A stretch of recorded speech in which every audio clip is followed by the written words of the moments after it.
देश भर में आपने कई घोटाले सुने होंगे, कभी चारा घोटाला, कभी 2G घोटाला। बड़ी गढ़वाल के स्वर्गाश्रम में भी एक ऐसा ही घोटाला सामने आया है, जो गायों के गौ माता के नाम पे घोटाला किया गया है। ये 69 लाख रुपए दिए थे, मिली है उसमें से महज 10 लाख के आसपास ही खर्च किया गया है, बाकी जो है उसकी बंदरबाट की गई है। ये खबर हमने आपको नवक्रांति न्यूज ने प्रमुखता से दिखाई थी और इसी खबर का संज्ञान पौड़ी के डीएम आशीष चौहान जी ने लिया है। मैं उनका आभार व्यक्त करता हूं। ऐसे बहुत कम अधिकारी हैं हमारे देश में कहूं या फिर प्रदेश में कहूं, जो ऐसी खबरों को प्रमुखता से लेते हैं और उन पर एक्शन भी लेते हैं। खबर का संज्ञान लेते हुए पौड़ी के डीएम आशीष चौहान जी ने इसका संज्ञान लिया और एडीएम को अब जांच दी है। अब देखना यह होगा कि एडीएम डीएम के विश्वास पर कितने खरे उतर पाते हैं, कितने वो इस पे निष्पक्षता से जांच करेंगे। आशीष चौहान जी, मैं उनके कई ऐसे वीडियो देखता हूं, उनके बारे में खबरें भी देखता हूं, पढ़ता हूं, तो वो एक अलग किस्म के अब एक जो है डीएम की जो कार्य होते हैं, जिस तरीके से उनकी जो कार्यशैली है, मैं उनका व्यक्तिगत रूप से बहुत बड़ा फैन हूँ। तो जांच हो जाती है क्या? 24 लाख रुपए जो आया जांच के लिए, उसका भी तो कम से कम ठेकेदार को बुला करके और जो कराने वाले इंजीनियर से पूछना चाहिए कहाँ कहाँ क्या लगाया। मैं तो समझता हूँ मुझे 10 लाख से अधिक एक पैसा नहीं खर्च हुआ वहां पर। पिक्चर अभी बाकी है, क्योंकि अभी डीएम ने इसका संज्ञान लिया है, तो यकीन मानिए इस पे कुछ ना कुछ निकल कर आएगा। निष्पक्ष जांच मैं मानता हूँ जरूर होगी, क्योंकि मैं दोषी हैं उन पर सख्त से सख्त कड़ी कार्रवाई होगी। अगला वीडियो जरूर देखिए।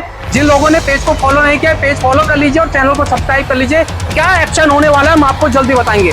देश भर में आपने कई घोटाले सुने होंगे, कभी चारा घोटाला, कभी 2G घोटाला, इस तरीके के कई घोटाले। वहीं उत्तराखंड के पौड़ी गढ़वाल के स्वर्गाश्रम में भी एक ऐसा ही घोटाला सामने आया है, जो गायों के गौ माता के नाम पे घोटाला किया गया है। ये खबर हमने आपको पहले भी दिखाई थी, जब हमने आपको बताया था कि G20 सम्मेलन के दौरान सरकार ने स्वर्गाश्रम स्थित एक पंचायती गौशाला के सौंदर्यकरण के लिए 69 लाख रुपए दिए थे। वहीं आरोप लगे थे स्थानीय लोगों ने और जो स्थानीय नेता हैं उन्होंने आरोप लगाए थे कि इस जो राशि दी गई इसमें जो है घोटाला किया गया है और जो राशि मिली है उसमें से महज 10 लाख के आसपास ही खर्च किया गया है, बाकी जो है उसकी बंदरबाट की गई है। ये खबर हमने आपको नवक्रांति न्यूज ने प्रमुखता से दिखाई थी और इसी खबर का संज्ञान पौड़ी के डीएम आशीष चौहान जी ने लिया है। मैं उनका आभार व्यक्त करता हूं। ऐसे बहुत कम अधिकारी हैं हमारे देश में कहूं या फिर प्रदेश में कहूं, जो ऐसी खबरों को प्रमुखता से लेते हैं और उन पर एक्शन भी लेते हैं। जब हमने इस घोटाले के बारे में आपको खबर दिखाई थी, तो नगर पंचायत स्वर्गाश्रम ने उन्हीं के अधिकारियों ने इसकी जांच की और खुद को ही क्लीन चिट देने की बात सामने आई थी। इस तरीके के आरोप भी लगे थे।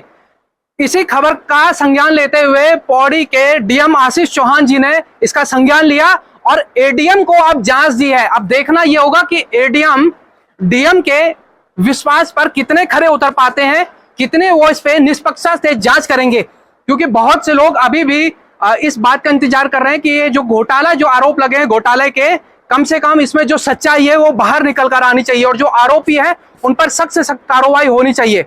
मैं एक बात और कहना चाहता हूं, मैं व्यक्तिगत रूप से पौड़ी के जो डीएम हैं आशीष चौहान जी, मैं उनके कई ऐसे वीडियो देखता हूं, उनके बारे में खबरें भी देखता हूं, पढ़ता हूं, तो वो एक अलग किस्म के अब एक जो है डीएम की जो कार्य होते हैं, जिस तरीके से उनकी जो कार्यशैली है, मैं उनका व्यक्तिगत रूप से बहुत बड़ा फैन हूं कि जिस तरीके से वो पौड़ी को एक नंबर 1 जिले के रूप में लाना चाहते हैं, जो उनका उद्देश्य है, चाहे वो पर्यटन के रूप में बात कर लें या फिर अन्य किसी भी तरीके से विकास की बात कर लें। मैं फिलहाल उसी गौशाला में हूं जिस गौशाला की हम बात कर रहे हैं, जहां घोटालों के आरोप लगे हैं।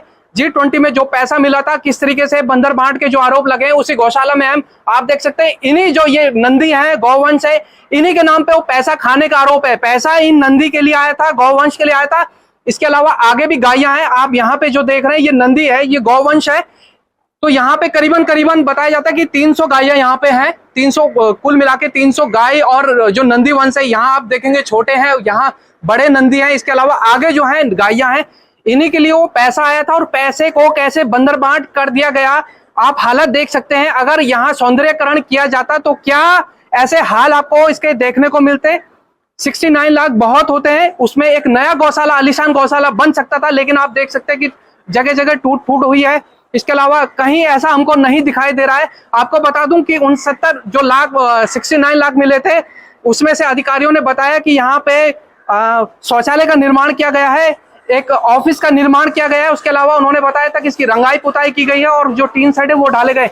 लेकिन जो गौशाला के संचालक हैं, उन्होंने कहा था कि मेरा मानना है कि करीबन यहाँ जो पैसा लगा है वो 10 लाख से ज्यादा नहीं लगा है, बाकी का पैसा कहाँ गया कोई नहीं जानता। इसके अलावा ऐसे कागज पर जांच हो जाती है क्या? 24 लाख रुपए जो आया जांच के लिए, उसका भी तो कम से कम ठेकेदार को बुला करके और जो कराने वाली इंजीनियर से पूछना चाहिए कि कहाँ कहाँ क्या लगाया आपने। मैं तो समझता हूँ मुझे 10 लाख से अधिक एक पैसा नहीं खर्च हुआ वहां पर। जब जांच बैठी थी तो जांच में शिकायतकर्ताओं को भी शामिल नहीं किया गया। जो गौशाला के संचालक हैं गुरुचरण जी, उनको भी शामिल नहीं किया गया। तो उन्होंने यही उंगलियां उठाई थी इस जांच में कि आखिर ये कैसी जांच हुई। जब आरोप हमने लगाए गौशाला हम संचालित कर रहे हैं तो हमको ही क्यों नहीं उस जांच में शामिल किया गया। ये नंदी वंश है और ये गाय माता है, इन्हीं के लिए वो पैसा आया था। और उस पैसे को कौन लोग खा गए, कौन अधिकारी खा गए, कौन नेता खा गए, मिली भगत से कैसे वो पैसे को ये चटकारे लेते हुए इन्होंने अपने जो है चांदी काटी है उससे। ये देख सकते हैं आप, ये गौशाले में इस वक्त हम हैं और ये जो है ये गाय माता है। आप देख रहे होंगे यहाँ पे तमाम जो बताया जा रहा है कम से कम 300 के आसपास गाय और नंदी वंश है। ये आप देख सकते हैं इस वक्त जो तस्वीरें। और इसमें अब जो जांच होने वाली है वो जांच क्या होगी देखना ये होगा। अभी पिक्चर बाकी है, वो जो एक डायलॉग है पिक्चर अभी बाकी है, क्योंकि अभी डीएम ने इसका संज्ञान लिया है। तो यकीन मानिए इस पे कुछ ना कुछ निकल कर आएगा। निष्पक्ष जांच मैं मानता हूं जरूर होगी, क्योंकि मैं उनकी कार्यशैली से मैं बताया कि मैं बहुत परिचित हूं उनकी कार्यशैली से। मैं मिला नहीं हूं लेकिन मैंने उनके बारे में अक्सर पढ़ा है, देखा है। मुझे पूरा यकीन है कि इसकी जांच निष्पक्ष होगी और जो भी दोषी हैं उन पर सख्त से सख्त कड़ी कार्रवाई होगी। अगला वीडियो जरूर देखिए। जिन लोगों ने पेज को फॉलो नहीं किया पेज फॉलो कर लीजिए और चैनल को सब्सक्राइब कर लीजिए। क्या एक्शन होने वाला है हम आपको जल्दी बताएंगे।